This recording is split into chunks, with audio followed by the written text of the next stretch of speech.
Hello friends, welcome to easy notes for you online study channel. आपके अपने YouTube channel पे आप सभी का बहुत बहुत स्वागत है। फ्रेंड्स, यहाँ पर हम लोग सॉल्व कर रहे हैं 2021 का जो लेटेस्ट क्वेश्चन पेपर है। ये 26 नवंबर का जो क्वेश्चन पेपर आपके सामने सेकेंड शिफ्ट का, जिनका भी सब्जेक्ट कंप्यूटर साइंस था, जिनका भी पेपर 2 कंप्यूटर साइंस था, उनकी सेकेंड शिफ्ट में ये क्वेश्चन पूछा गया था। 30 क्वेश्चन यहाँ पर हम लोग पहले सॉल्व कर चुके हैं। अब उसके बाद के जो क्वेश्चन है इसको हम लोग सॉल्व करेंगे। यहाँ पर टाइप ऑफ मेमोरी और फैब्रिकेशन मेथड दिया हुआ है। सही आंसर क्या होगा? D RAM, S RAM, P ROM और ई पी रोम। इसके फुल फॉर्म भी आपसे कभी कभी पूछे जाते हैं। तो यहाँ पर आपको इसका आंसर करना है कि क्या होगा। डायनेमिक रैंडम एक्सेस मेमोरी को उसकी जो संरचना है उसकी संरचना प्रणाली के साथ मैचिंग करानी है। Static random access memory, programmatic read only memory और erasable programmatic read only memory. जिसको भी पार्ट 1 देखना हो वो हमारा कल का वीडियो देख सकता है। उसकी डिस्क्रिप्शन पे मैं लिंक भी प्रोवाइड कर दूंगी, वो पार्ट 1 भी देख सकते हो। ठीक है, ये पार्ट 2 है। तो सही आंसर क्या हो जाएगा इसका? ड्रॉम। क्या होगा इसका सही आंसर भाई? Dynamic random access memory. Correct answer is transistor and capacitor. सही आंसर होगा। एस रैम यानी static random access memory, option number 1 flip flops. P ROM यानी programmable read only memory. Correct answer is option number 4 matrix of fuses erasable programmable read only memory. Correct answer is option number 3 transistors and capacitors. यानी इसका जो हमारा सही answer होगा वो होगा option number 1। ठीक है, dynamic random access memory, transistor और capacitors. Static random access memory, flip flop, PROM. क्या हो जाएगा? Option number 4 matrix of fuses erasable programmatic read only memory. Option number 3 option number 2 क्या हो जाएगा? Option number 2 floating gate transistor and capacitor. Correct answer option number 1। Next question is, which one of the following Millennium Development Goal is about ensuring environmental sustainability? निम्नलिखित में से कौन सा सहस्त्राब्दी विकास लक्ष्य पर्यावरण के संबंधी धारणीयता सुनिश्चित करने के संबंध में है? सही आंसर क्या है? पर्यावरण। जहां पर आपका जो गोल एनवायरमेंट से रिलेटेड आता है वो आता है गोल 7 में।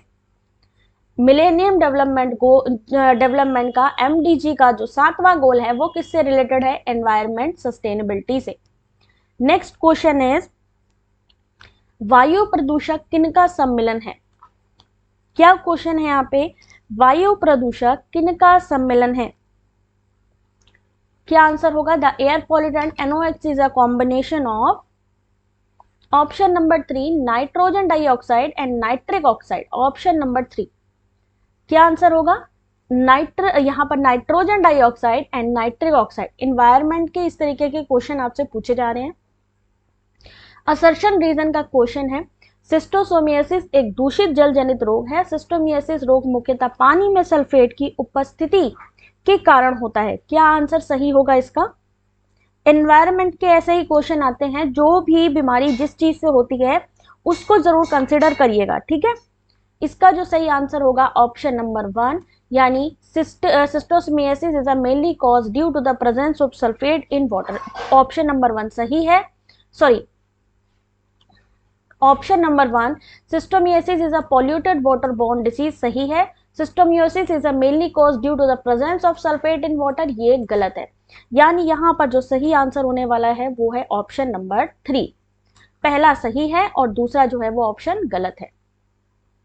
Article 48A of the Indian Constitution direct the states to ensure protection and improvement of।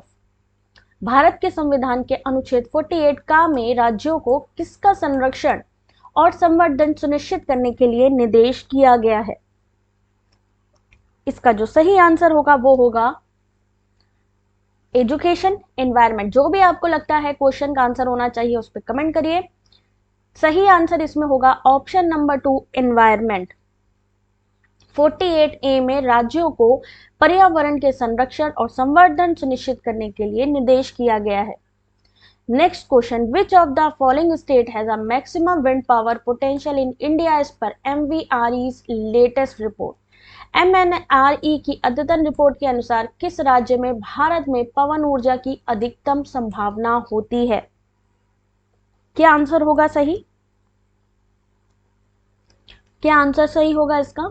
यहां पर करेक्ट आंसर शो किया जा रहा है राजस्थान, बट इस पर मत जाइएगा क्योंकि ये जो ऑप्शन दिए गए हैं ये किसी की शीट इन्होंने दी होगी एनटीए ने, तो ये ऑप्शन गलत है। अब इसमें से आपको बताना है कि सही आंसर क्या है। एमवीआरई की लेटेस्ट रिपोर्ट के अनुसार मैक्सिमम विंड पावर पोटेंशियल कौन से स्टेट में है, तो डेट इज गुजरात।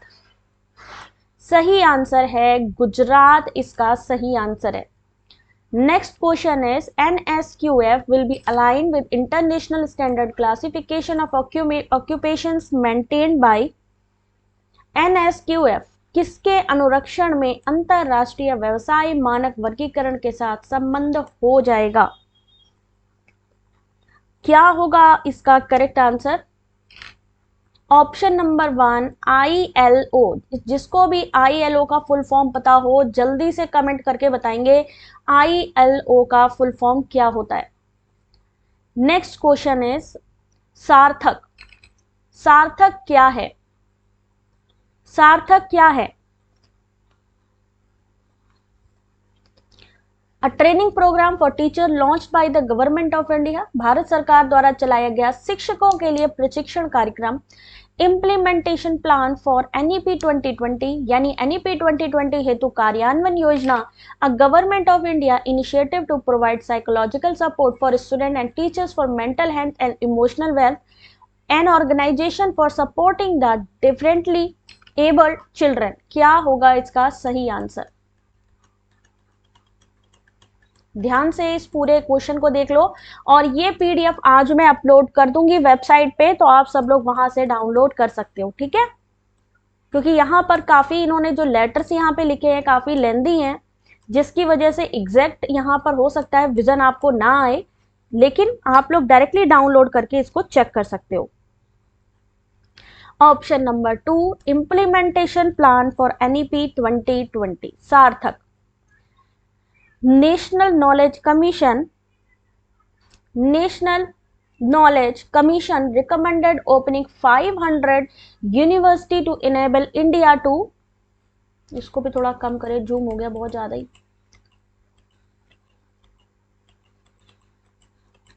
बहुत ज्यादा जूम करेंगे तो भी दिखेगा भी नहीं है ना। एक मिनट, इसको वैसे ही लेकर जाती हूँ। The national in knowledge commission NKC recommended opening 500 university to enable India to attain a gross enrolment ratio of at least 20% by 2015। क्या है यहाँ पे? फिर से देखिए, NKC recommended opening 500 universities to enable India to attain a gross enrolment ratio of at least 20% by 2015। और दूसरा statement है the need to establish an independent regulatory authority of higher education, जिसे हम IRAH कहते हैं, was recommended by the NKC। Hindi में देखिए, राष्ट्रीय ज्ञान आयोग ने 2015 तक भारत में कुल नामांकन अनुपात कम से कम 20% प्राप्त करने के लिए 500 विश्वविद्यालयों की सिफारिश की। सही है कि गलत है? 2015 में, नेचुरल सी बात है, NKC ने 2015 में कुल नामांकन को कितना प्राप्त करने के लिए 15% प्राप्त करने की बात हुई। 15%, यानी यहाँ 20% रॉन्ग हो गया। कितने विश्वविद्यालयों को स्थापना करने की बात हुई है? 1500। 500 की जगह 1500 विश्वविद्यालय। अब अगर ये स्टेटमेंट लिखा होता कि राष्ट्रीय ज्ञान आयोग ने 2015 तक भारत में कुल नामांकन 15% के लिए 1500 विश्वविद्यालय खोले जाने की सिफारिश की, तो ये सही होता। लेकिन अभी क्या है, ये स्टेटमेंट गलत है, ये गलत है। राष्ट्रीय ज्ञान आयोग ने एक स्वतंत्र उच्चतर शिक्षा नियामक प्राधिकरण की स्थापना की, ये सही है। तो यहां पर क्या होगा? ऑप्शन नंबर 1 गलत होगा और ऑप्शन नंबर 2 सही है। Option number 4 is correct. Next question is which of the following statement do not hold true with respect to vocational education as per NEP 2020। क्या होगा इसका सही आंसर? वोकेशनल एजुकेशन की बात हो रही है यहाँ पे। Which of the following statement do not true with respect, कौन सा सही नहीं है vocational education as per NEP 2020। NEP 2020 के अनुसार व्यावसायिक शिक्षा के संबंध में कौन सा सही नहीं है? ऑप्शंस देखिए, A B C, B C D, C D E. Option देखिए ध्यान से, ऑप्शन दिखा देती हूँ जूम करके। ए बी सी सही है, बी सी डी सही है, सी डी ई सही है, या ए सी डी सही है। ठीक है, क्या आंसर सही होगा? एनईपी 2020 के अनुसार व्यावसायिक शिक्षा के संबंध में कौन सा सही नहीं है कि ये 2013 में शुरू की गई वॉक डिग्री को समाप्त किया जाएगा, ये गलत है। उसके अलावा कौन सा गलत है? वर्तमान व्यावसायिक पाठ्यक्रम के स्थान पर लोक विद्या पाठ्यक्रम शुरू किया जाएगा। स्थानीय अवसरों की मैपिंग के बिना कौशल अंतर विश्लेषण पर व्यावसायिक शिक्षा के लिए केंद्रीय क्षेत्र चुना जाएगा। ए बी सी इसका करेक्ट आंसर है। वोक डिग्री इंट्रोड्यूस्ड इन 2013, कब इंट्रोड्यूस हुई थी? कमेंट करके बताएं।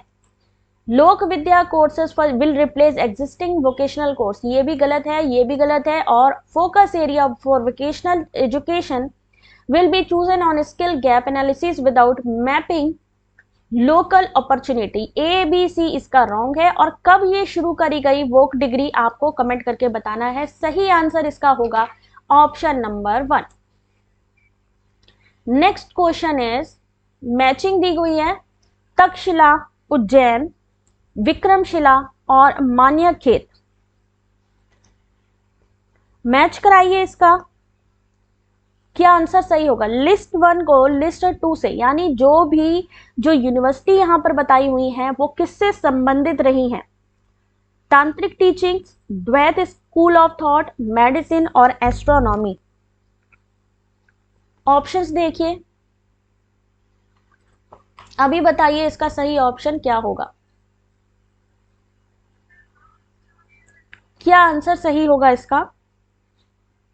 जो भी यूनिवर्सिटी जिससे रिलेटेड है, जैसे तक्षशिला किससे रिलेटेड थी? Takshashila is related to medicine, Ujjain astronomy, Vikramshila is related to tantric teaching और मान्यखेत द्वैत स्कूल ऑफ थॉट। ठीक है, समझ में आ गई चीज? तक्षशिला किससे संबंधित है? ऑप्शन नंबर 3 चिकित्सा से, उज्जैन खगोल शास्त्र से, विक्रमशिला किससे संबंधित है? तांत्रिक शिक्षा से, और मान्यखेत है द्वितीय चिंतन से। यानी इसका सही आंसर जो होगा वो होगा ऑप्शन नंबर 3। नेक्स्ट यहां पर आ जाता है आपका आरसी का क्वेश्चन, रीडिंग कॉम्प्रिहेंशन, जो कि आपका काफी लेंदी है और यहां पर इसको पढ़ने के लिए ही आपको काफी टाइम लगेगा, जो कि स्क्रीन पे करवाना पॉसिबल ही नहीं है।